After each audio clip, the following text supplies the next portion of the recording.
Thank you. So welcome everyone, and that was absolutely a beautiful presentation in regards to neurodiversity and the way we think about things from a Floortime perspective.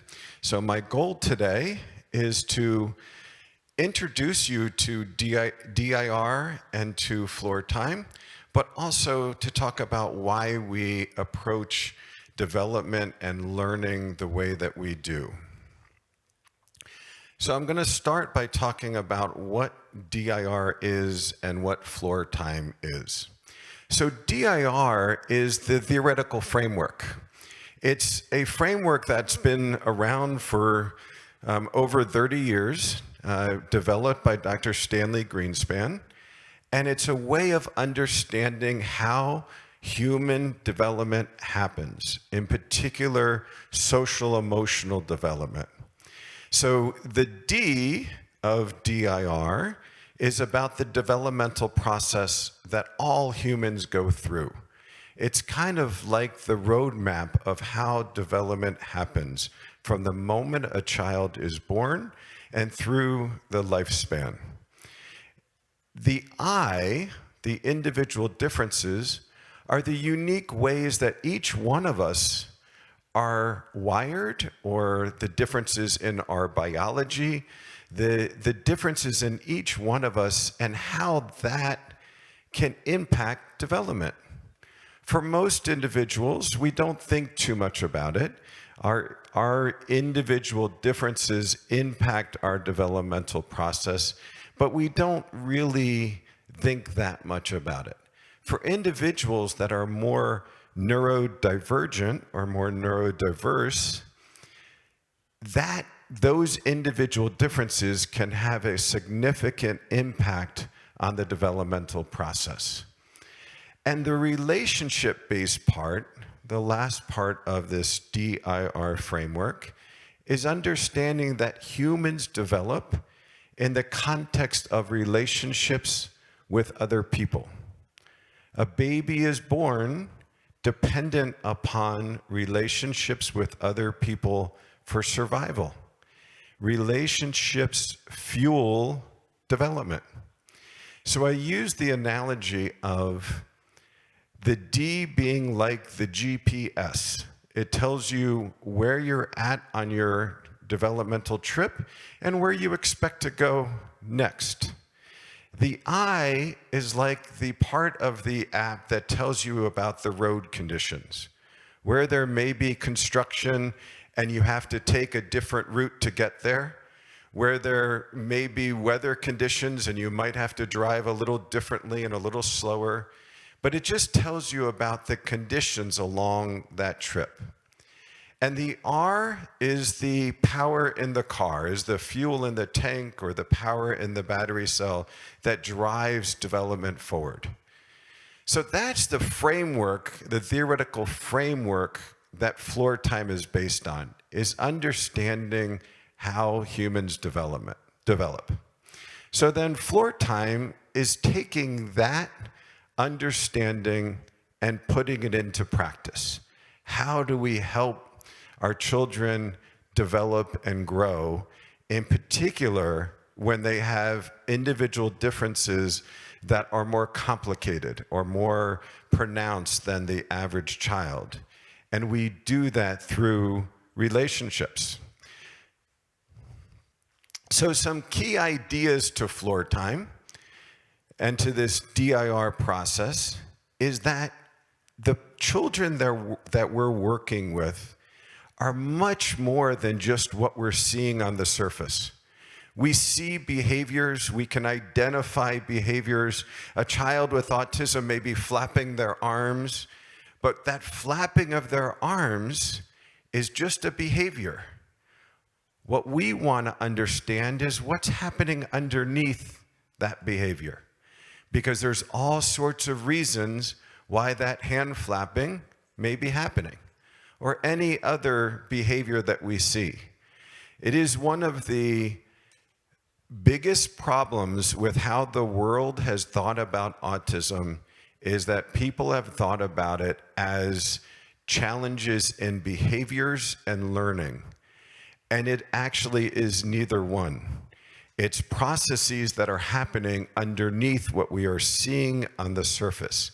So the changes that hand flapping may be to help regulate, help the body be calm, to manage anxiety, to manage the tension of the sensory input. The lights, the way the lights are coming down upon me for someone with autism may be very, very overwhelming because of the way the brain is wired. So it's seeking to understand what is happening underneath. And then everything is focused around what we refer to as affective interactions, relationships with other people. We know that human communication, that more than 90% of communication is other than the words that we use. It's all of the nonverbal communication. Well, what's happening in that 90%? A lot of that is affective communication. It's emotional signaling. It's emotional communication that's happening. How you feel about someone else that you meet. Even in this presentation, there's a certain amount that in my first few minutes of talking, you have some feeling about me. That is not just what I'm saying. It's about this other part of the communication and how you feel someone else. So that is a big part of how we develop. Back to that idea of a young baby. A baby is born, comes out of mother's womb, and is crying, is distressed. What does mommy do? Mommy holds baby and helps the baby get to a calmer place. We don't treat that crying as a behavior that the baby needs to learn how to interact with the world and not cry. Mommy holds baby and shares her own calmness, the best that she can get at the time, and shares that with the baby to help the baby feel regulated, to feel calm. And so that's the developmental process. That begins from the moment the child's born through the lifespan. We develop through these interactions with other people. Fundamentally, we know that every individual is different. And again, for our individuals on the autism spectrum and with other differences in neurodiversity, differences in the way the brain of each individual is wired, you'll see more significant differences with individuals that are neurodivergent. And finally, the idea of Floortime is to develop the core developmental capacities. It's not about just teaching. It's not about having children learn certain things. It is about helping them develop the core capacity to be able to communicate. However that communication happens, whether it's with words or without words, we want to develop that core capacity for communication. The core capacity for thinking and reasoning and problem solving. So information in this world that we live in is very easy to come by. We can get information on the internet about anything. The challenge for even the average person is, how do you think and reason through that information? What's good information? What's bad information? What's helpful? What's not helpful? What's biased and what's not biased? How do you sort through that? You sort through it well if you've developed a core capacity for thinking and reasoning. Then getting the information's easy. And then you can do something with the information. If you struggle with that core capacity of thinking and reasoning, then getting more information doesn't necessarily help. So everything in Floortime is developing these core capacities, and I'll talk a little bit about the brain science behind that. So we talk about these three primary channels into the mind and into the psyche. And the three main channels into the mind are affect, the emotional communication that happens, and how our body processes that information. The way we think, our cognition, and our behaviors, all the things we do in the world and behaviorally interact with the world. Those that work with children often think of behaviors as just good or bad, but behaviors are all the ways that we interact with the world. We often like to focus on cognition and behavior because in some way it's easier to see, it's easier to measure. I can give a child a cookie when he does something good and reinforce that behavior, and I can see it in front of me. But affect, this emotional process, is a little bit harder to measure. It's a little bit harder sometimes for people to understand, but it is incredibly powerful when you do, because the affective channel into the mind connects into the brain in a much deeper way than just how we think or how we behave. I don't want to get too far into the brain science of it, but if you think about the idea of if you have a problem or a challenge in life, you can think about it and think about the challenges, but many times people will talk about meditating and meditating about what's going on. What does meditation do that's different than just thinking about it? By meditating, we get our whole body kind of connected in. What we are triggering are the more subcortical parts of our brain that feel the world. That little boy in the last presentation with the colors, now that child felt the colors. That wasn't a thinking thing, that was a more subcortical feeling aspect about the colors. And so when we're connecting in at that base level, when at a meditative level, we're connecting into the more subcortical parts of the brain, when we're connecting in with Floortime in this DIR process, in many ways, we're connecting into the brain very differently at a core level. And when we develop those capacities, even physically in the brain, from the bottom up, from the brainstem up, we actually are building the capacity then for the upstairs part of the brain, the cortex, to do what it needs to do, to be able to process information much more effectively. And there's research to support this, research specifically on Floortime, that we've seen the before and after effects of this process.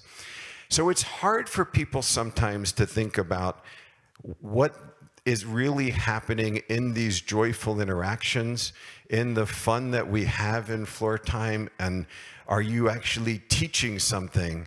And what I'll often say is what we're doing may not always be about teaching a skill, but we're building the capacity for the human to be able to interact with the world and interact with the widest range of the world possible.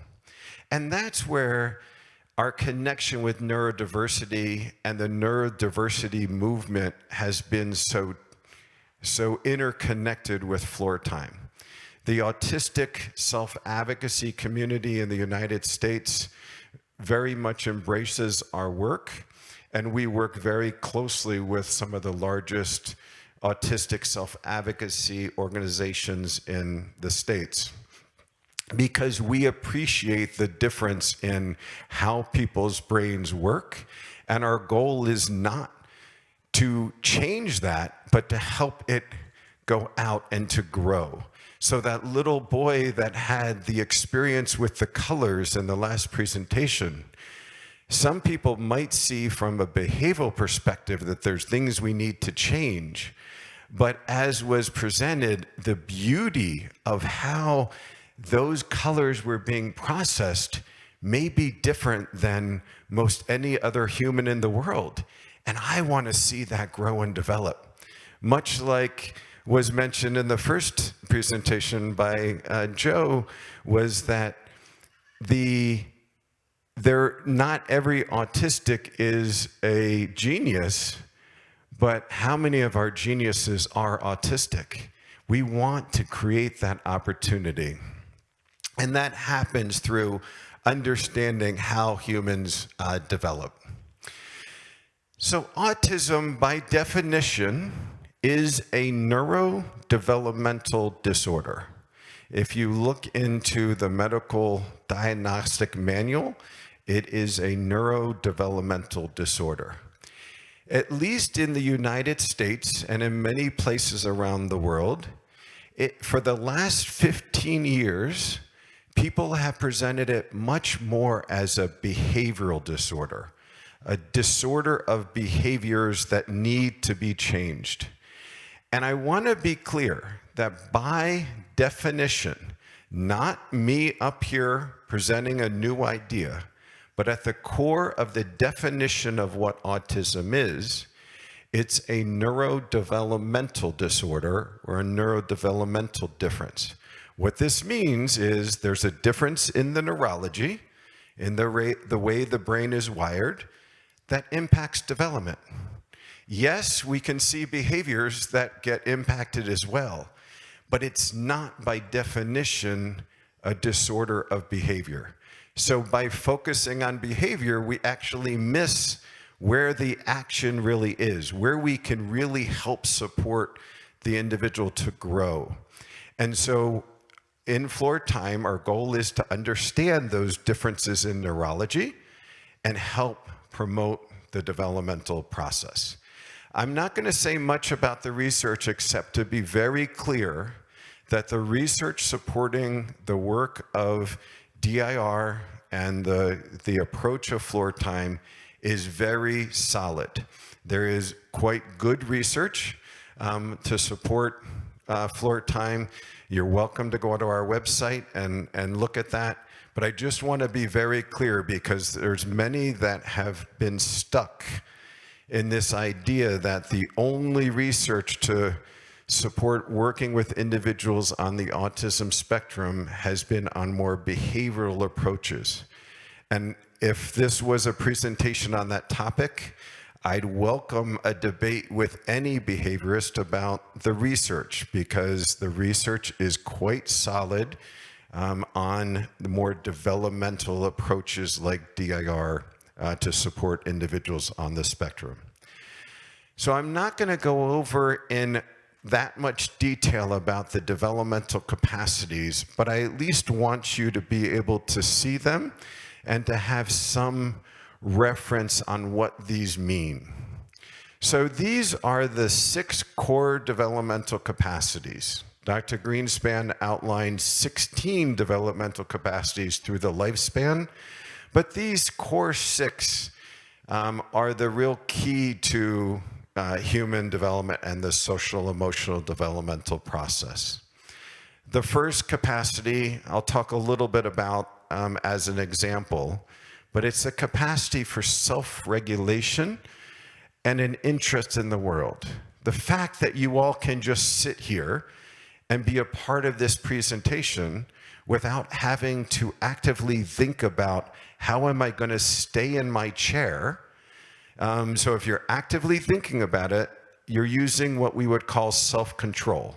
It's driven by your cortex. It's driven by the very front part of your brain regulates your downstairs part of your brain. So you can think things.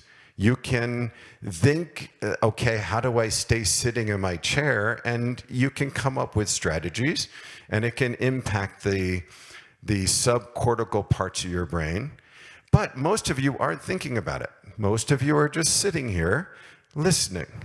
And because your core regulatory system in your brain is calm, And therefore, you're able to be interested in the world around you. It gives you the opportunity to take in this information.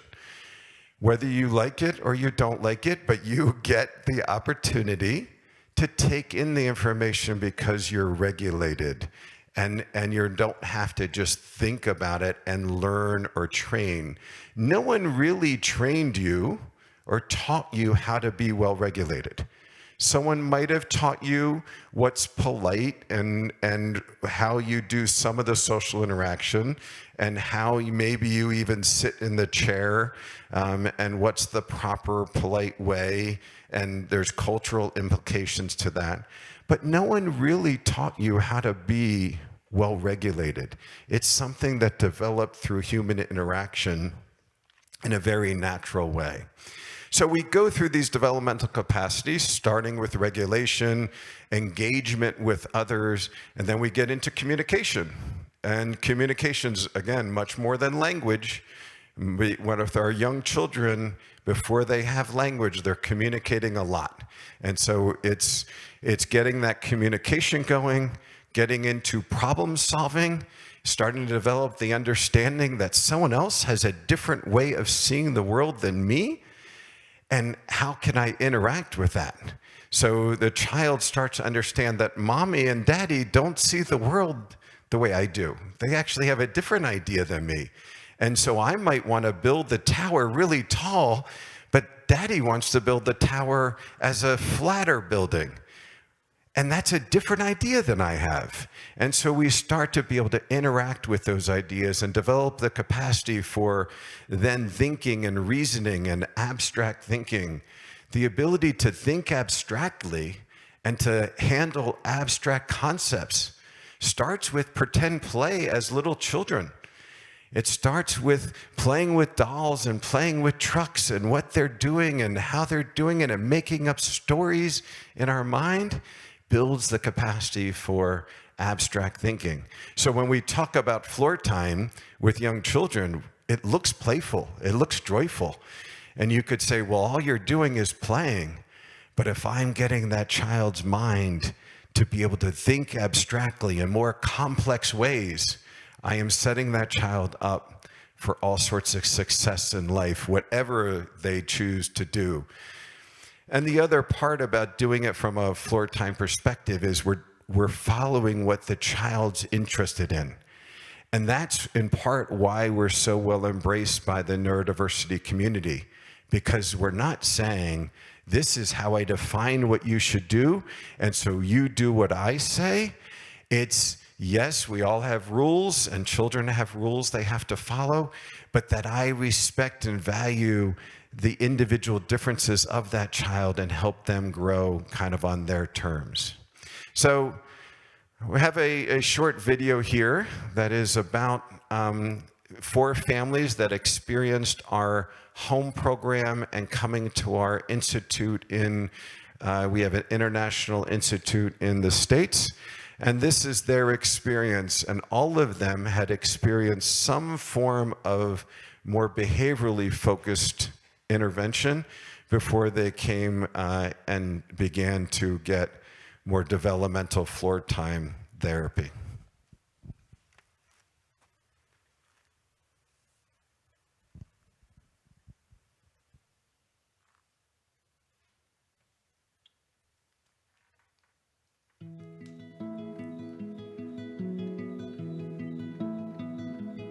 Every kid on the spectrum is different.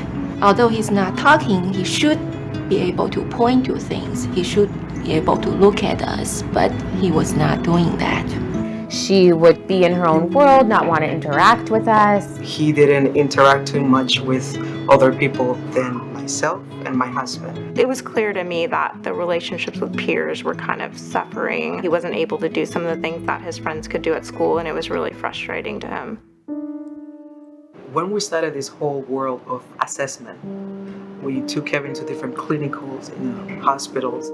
It was definitely much more of a behavioral approach to things. If they want to use a candy to get my child to do something, I say that's not okay. I don't want him to work for candy. It's like training your kid to do the right thing instead of getting into the root cause.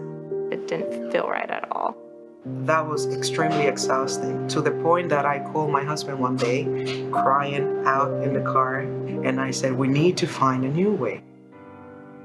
I chose DIR because it's just so much deeper and so much more intrinsic. DIR stands for Developmental Individual Differences and Relationship Based, so it's really meeting kids where they're at.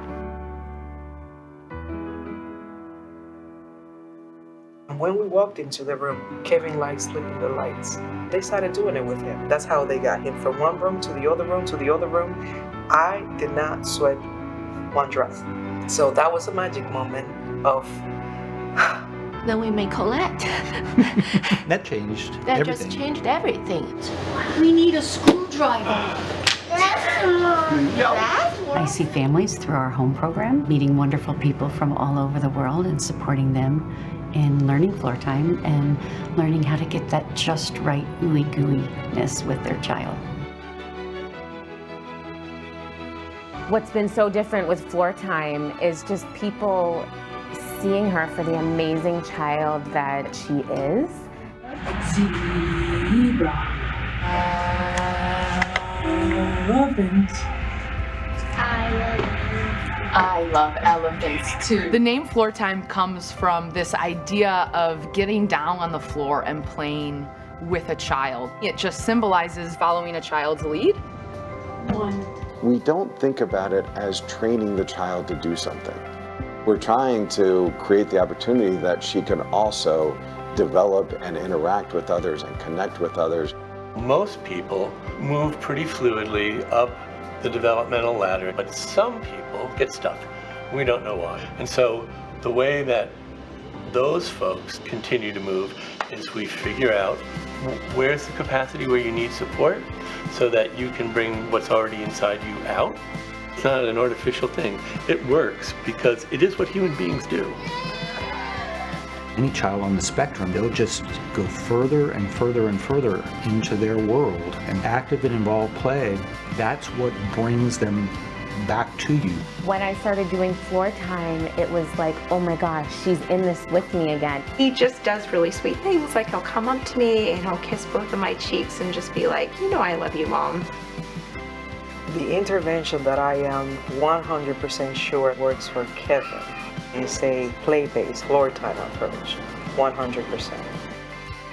He might still get stuck in things, but he still wants us to be there with him, thinking about where he started, and now it's huge.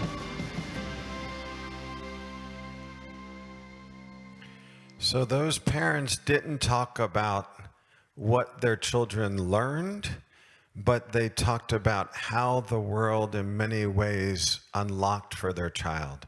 And through this more affectively rich interaction, we can help that happen. And so in Floortime, you will see a different type of approach than just teaching. It's much more about connecting in this interaction. So we're going to watch a little Floortime interaction between a therapist and a small child. And I'll talk through a little bit about what happens and why it's so important. The noise that you will hear is in the background. There isn't really any verbal communication between the child and the therapist. So the noise it's a very busy room and it's all in the background. There we go. You say bye. Bye. Not yet. We're waiting.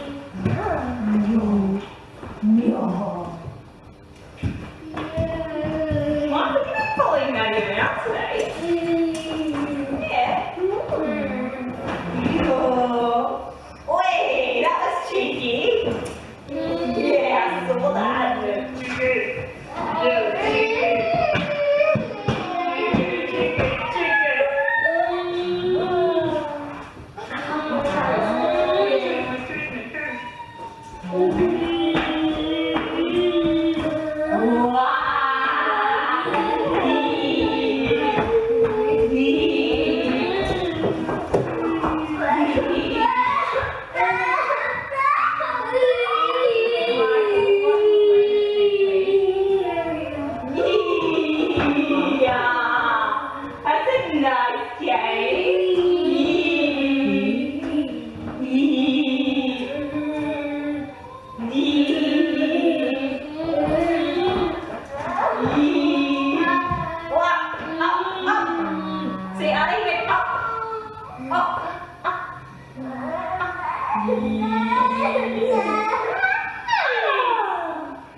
Watch your feet, Michael.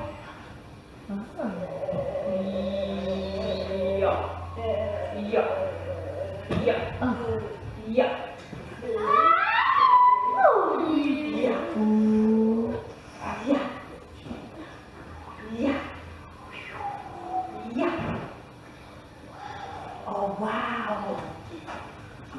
Oh wow.